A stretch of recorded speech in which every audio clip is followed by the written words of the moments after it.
Hello all, welcome to Naresh IT Labs. In this video, we will be discussing about how to use a user-defined methods in the project. So let me go into Eclipse and I'm creating a new class and I would be naming it as methods concept example.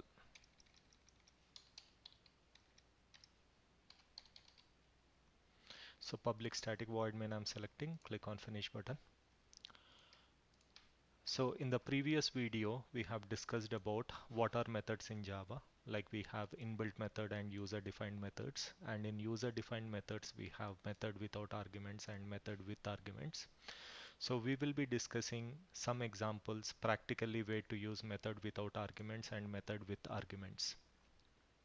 So first, let me go into the application.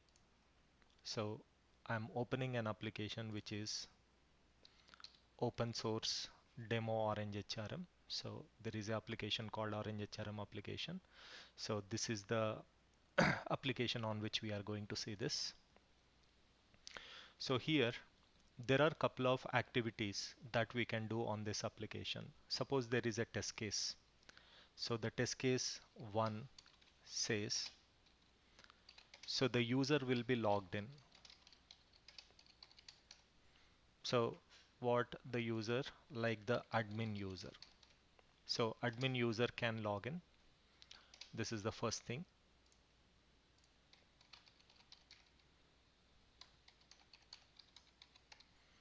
So once the admin user login, so he can go to the admin section and then he can add the user.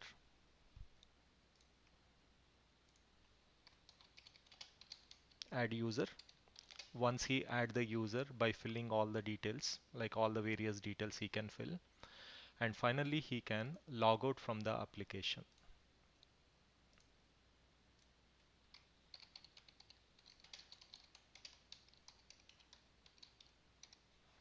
Log out from application. Now suppose there is another test case which is test case 2.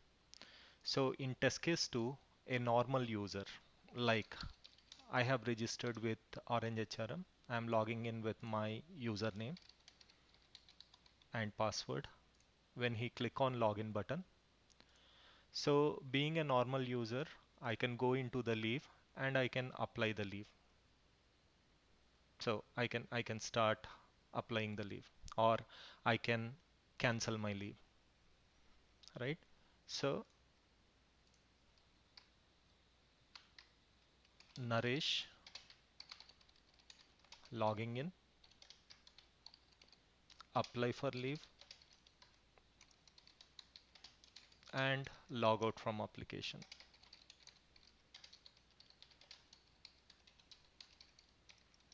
So like this, you will have multiple test cases. Let's say there is another test case 3, where admin user can log in.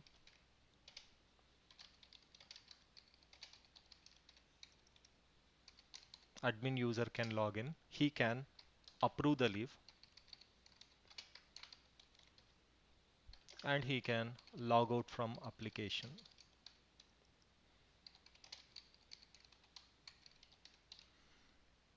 Now suppose there is another test case where admin user will log in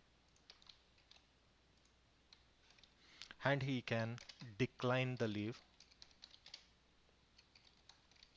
and he can log out from application. So if you see here in all these 4 test cases, so there are some common steps that we need to perform, like logging in into the application. Suppose if normal user has to log in into the application, or if admin user has to log in into the application, he need to enter the username, password and then click on login. This is common with a admin user and this is common with a normal user. Now for any user, if he needs to log out from the application, suppose for any user, if he needs to log out from the application, what he need to do, he has to go and click on this logout link. So Rather than going and writing this login and logout steps in every test case, what we can do, we can create the login and logout methods, call in whichever test case you want to call with. So as of this particular session, I'm going to show you how you can create a method here and how you can call it within the same method.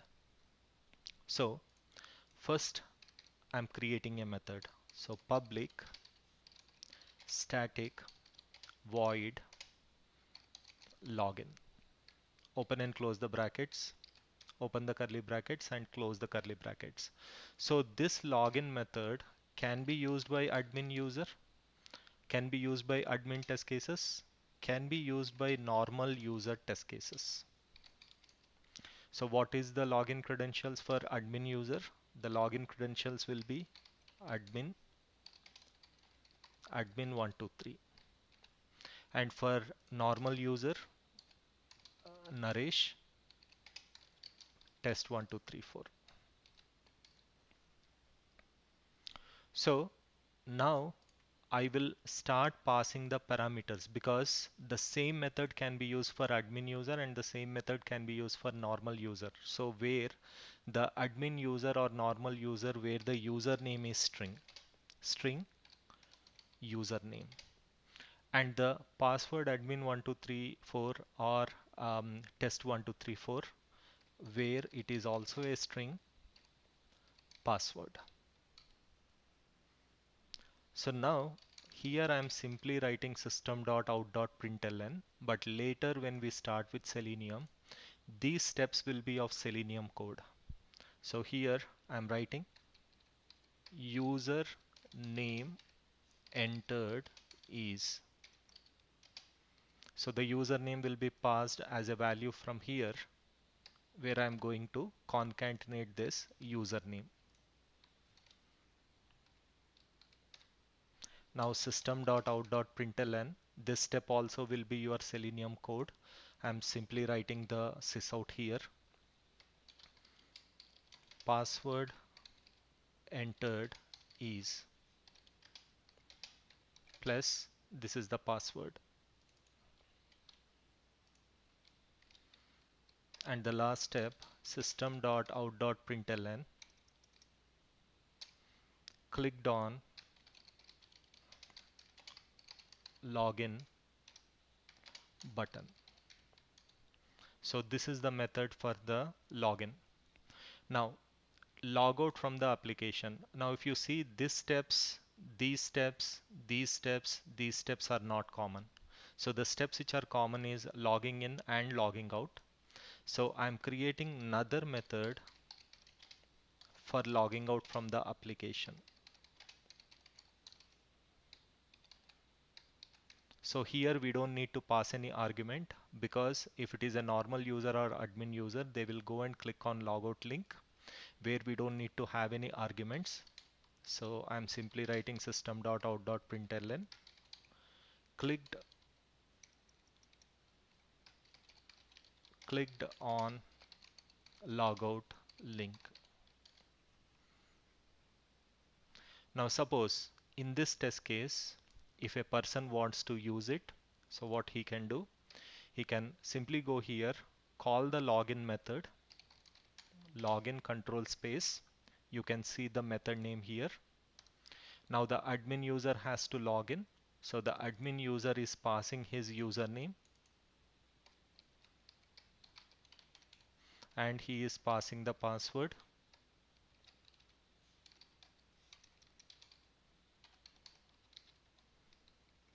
And once he log in, he will be adding the user,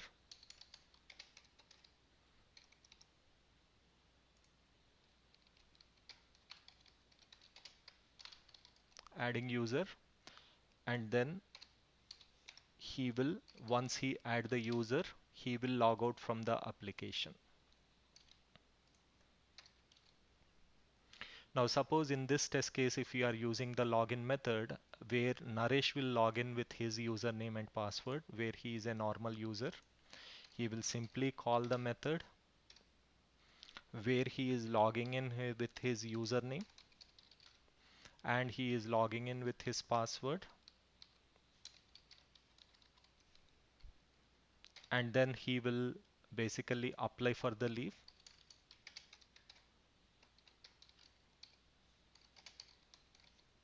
and then finally he would log out from the application.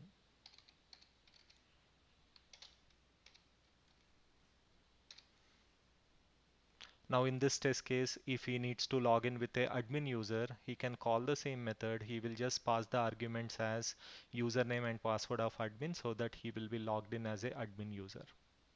So here if you see the same code, the same repetition code, rather than going and writing in each and every test case, we are creating it as a method. Wherever we want to call it, we are able to call it. So that is the benefit of the method concept what we are getting it with in Java. So this will reduce the time of the code that you are spending to write. Also, it's easy to reuse the code again and again wherever it is needed. So that's the main purpose of going with the methods concept in Java. And also for every method that we create, we will be writing some comments, something like this. This method is used to log in into the application using admin user or normal user. And here I'm writing a comment. This method is used for logging out from the application.